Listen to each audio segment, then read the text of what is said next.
Ya, pemirsa, kita lanjutkan kembali dialog kita terkait perang propaganda Israel di jalur Gaza, dan masih bersama kami ada Pak Sarbini Abdul Murad, Ketua Presidium Mercy Indonesia, dan juga pengamat Timur Tengah ada Pak Hasibullah Satrawi. Saya ingin ke Pak Sarbini. Pak Sarbini, Israel menyerang rumah sakit, kemudian mengintimidasi para tenaga kesehatan dan juga menuduh rumah sakit sebagai markas dari Hamas. Seperti apa sebetulnya pola-pola serangan Israel di rumah sakit yang ada di Gaza dan juga di permukiman warga sipil di sana? Ya Mas Syafwa, saya nggak habis pikir ya apa yang ada di kepalanya si Israel ini. Ya, artinya rumah sakit yang semestinya itu menjadi tempat yang netral, tempat yang dilindungi oleh Konvensi Jenewa, ini jadi tertuduh pada hari ini. Dan untuk kita ketahui bersama, Mbak, ini bukan cuma rumah sakit Al-Shifa yang mengalami tuduhan seperti itu. Rumah sakit Indonesia pun mendapat tuduhan seperti itu. Jadi dari IDF telah membuat narasi bahwa di bawah rumah sakit Indonesia ini ada bunker dan ada markas Hamas. Artinya apa? Artinya tuduhan rumah sakit Indonesia sama tuduhan rumah sakit Al-Shifa sama aja. Persoalannya Al-Shifa itu keduluan tentara Israel masuk. Nah, di rumah sakit Indonesia ini arahnya pun ke sana nih, Mbak, karena memang tentara Israel bertahan di Beit Hanum sama Beit Aliyah di rumah sakit Indonesia itu jarak sekitar 3 sampai 4 km. Jadi peluang tentara Israel juga masuk ke rumah sakit Indonesia dan membuat tuduhan yang sama itu sangat besar peluangnya. Nah, oleh sebab itu saya pikir bahwa WHO sebagai institusi kesehatan dunia itu harus tegas dan harus melakukan lobby secara intensif terhadap negara-negara yang punya power yang bisa menekan Israel, apakah Amerika atau Uni Eropa, dan itu belum dilakukan sekarang. Jadi sepertinya ini WHO khususnya itu hanya bisa murka dan marah, tapi tidak ada melakukan upaya-upaya lebih dari itu, dan itu sebenarnya bisa ada ruang untuk dia lakukan sebenarnya itu. Nah, ini yang membuat kita semua miris melihat bahwa rumah sakit dapat tuduhan seperti itu. Dan memang sebagian kita paham bahwa tuduhan-tuduhan ini adalah tuduhan-tuduhan yang memang dibuat-buat, itu sudah terbukti sejak awal. Tapi kan bagi Israel ini penting tuduhan ya, untuk legitimasi dia melakukan aksi-aksi yang lebih dari itu. Nah, maka pada hari ini, Mbak, itu rumah sakit Indonesia, walaupun kita tidak bisa komunikasi sama 3 relawan kita, tapi hampir setiap saat itu mendapat teror dari Israel. Itu serangan-serangan, pemboman itu di sekitar rumah sakit terus berlanjut sampai dengan hari ini. Yang satu tujuan agar hengkang, akan dikosongkan rumah sakit, sebagaimana Israel minta mengkosongkan rumah sakit Al-Shifa. Nah, sehingga Israel masuk dan membuat tuduhan, meletakkan senjata dan sebagainya, dan membuat tuduhan bahwa benar di rumah sakit Indonesia ada hal yang dituduhkan oleh Israel. Ini arahnya udah ke sana, Pak. Baik, tapi Pak Hasibullah, Israel juga kembali menolak resolusi DKPBB. Lantas upaya apa lagi yang bisa dilakukan untuk menghentikan serangan Israel, dan adakah sanksi lain yang bisa dijatuhkan terhadap Israel?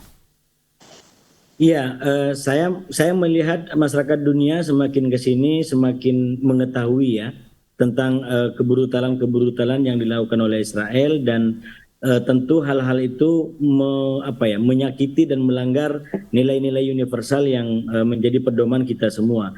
Nah, oleh karena itu menurut saya para pihak harus semakin keras ya melakukan sebuah tekanan kepada Israel, walaupun Israel itu kalau dalam hubungannya dengan Amerika, misalkan saya selalu kasih perumpamaan, dia ibarat anak nakal. Anak nakal itu adalah anak yang kalau kemauannya dituruti, dia begitu senang. Dan itulah sikap Israel ketika di awal-awal serangan 7 Oktober itu diberikan hak tanpa batas oleh Amerika. Jadi dia begitu senang gitu. Tapi begitu mau diatur, dia tidak mau diatur. Dan inilah yang terjadi belakangan gitu. Saya melihat sudah mulai ada beberapa yang tidak kompak, atau sudah mulai ada syarat yang diberikan oleh Amerika terutama kepada Israel. Yang pertama misalkan yang terbaru itu Amerika sudah memaksa untuk diizinkannya 2 truk per hari di di perbatasan Rafah ke Gaza, terutama berkaitan dengan BBM. Kalau Israel maunya itu tetap diblokade total. Bahkan sikap Amerika terbaru itu semakin membuat Netanyahu sebagai Perdana Menteri itu makin dikucilkan gitu. Karena kelompok-kelompok di Israel yang ingin Gaza ini bukan hanya di bumi hangus tapi juga dikeringkan dalam segala macam arti termasuk kebutuhan asasi setiap hari itu ingin terus dilanjutkan. Kenapa mereka berpikir itu? Karena sampai di hari kesekian, 40 hari kesekian ini ternyata Hamas nggak berhasil dilumpuhkan. Jadi ini lagi-lagi hanya untuk mengejar Hamas yang tidak berhasil dilumpuhkan sampai sejauh ini. Baik. Elit Israel terutama Netanyahu itu sampai mengorbankan puluhan ribu orang. Jadi ini terang menurut saya sebuah berpikir yang harus dikoreksi oleh dunia. Dia tidak boleh mengatasnamakan dunia dan dunia harus bersikeras atas itu karena perilaku Israel menginjak nilai-nilai kemanusiaan, menginjak tatanan dunia, dan tentu dunia tidak boleh diam atas semua itu. Baik Pak Sarbini, jadi artinya saat ini seluruh relawan, tenaga kesehatan dan juga warga Gaza dievakuasi dan tinggal di rumah sakit dan juga di beberapa tempat pengungsian ya Pak Sarbini. Jadi artinya apakah masih ada tempat yang cukup aman di sana untuk berlindung? Benar Mbak, memang sekarang rumah sakit kita ini menjadi tempat perlindungan daripada warga Gaza. Mereka mendekat tenda-tenda di sekitar rumah sakit. Kemudian di dalam rumah sakit pun mereka juga menjadi perlindungan sampai koridor-koridor sampai dengan lantai 4 itu penuh dengan warga, sampai di tengah-tengah rumah sakit juga itu penuh dengan warga. Dan kita perhatikan juga sekarang udah musim dingin, kemudian kemarin hujan itu tenda-tenda pada basah ya. Jadi saya akan timbul bencana baru lagi nanti itu kalau ini tidak cepat selesai Mbak. Bukan hanya korban luka tapi juga akan untuk penyakit-penyakit yang lain, dan itu kita nggak bisa bayangkan dengan kondisi hari. Baik, terima kasih Pak Sarbini Abdul Murad, Ketua Presidium Mercy Indonesia, dan juga Pak Hasibullah Satrawi, pengamat Timur Tengah. Kita doakan semoga segala kekacauan yang terjadi atau serangan Israel di Gaza bisa segera berhenti dan warga Gaza Palestina bisa kembali hidup dalam damai. Pemirsa, Majelis Ulama Indonesia mengeluarkan fatwa haram membeli produk dari produsen yang mendukung agresi Israel. Hal itu diatur dalam Fatwa nomor 83 tahun 2003 tentang hukum dukungan terhadap perjuangan Palestina dalam menghadapi agresi Israel.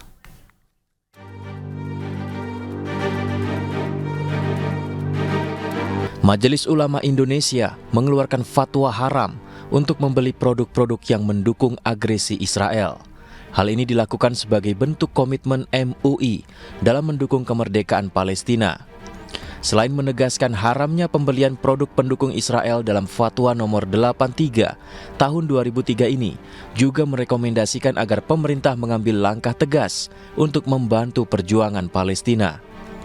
MUI juga kembali mengingatkan kepada masyarakat Indonesia untuk terus boikot produk buatan Israel agar agresi dapat segera terhenti. Maka fatwa ini menegaskan tentang kewajiban setiap muslim untuk memberikan dukungan terhadap perjuangan kemerdekaan Palestina, dan sebaliknya menegaskan bahwa hukum pembelaan atau pendukungan terhadap agresi Israel atau dukungan terhadap pihak yang membantu agresi Israel hukumnya haram. Nah, dalam konteks inilah didudukkan aktivitas masyarakat untuk melaksanakan gerakan boikot, gerakan divestasi, dan juga gerakan sanksi, baik itu secara politik, secara sosial, secara ekonomi, agar Israel dapat menghentikan perang. Fatwa haram MUI terhadap produk-produk buatan Israel diharapkan bisa melemahkan ekonomi Israel hingga akhirnya menghentikan agresi dan mewujudkan kemerdekaan Palestina.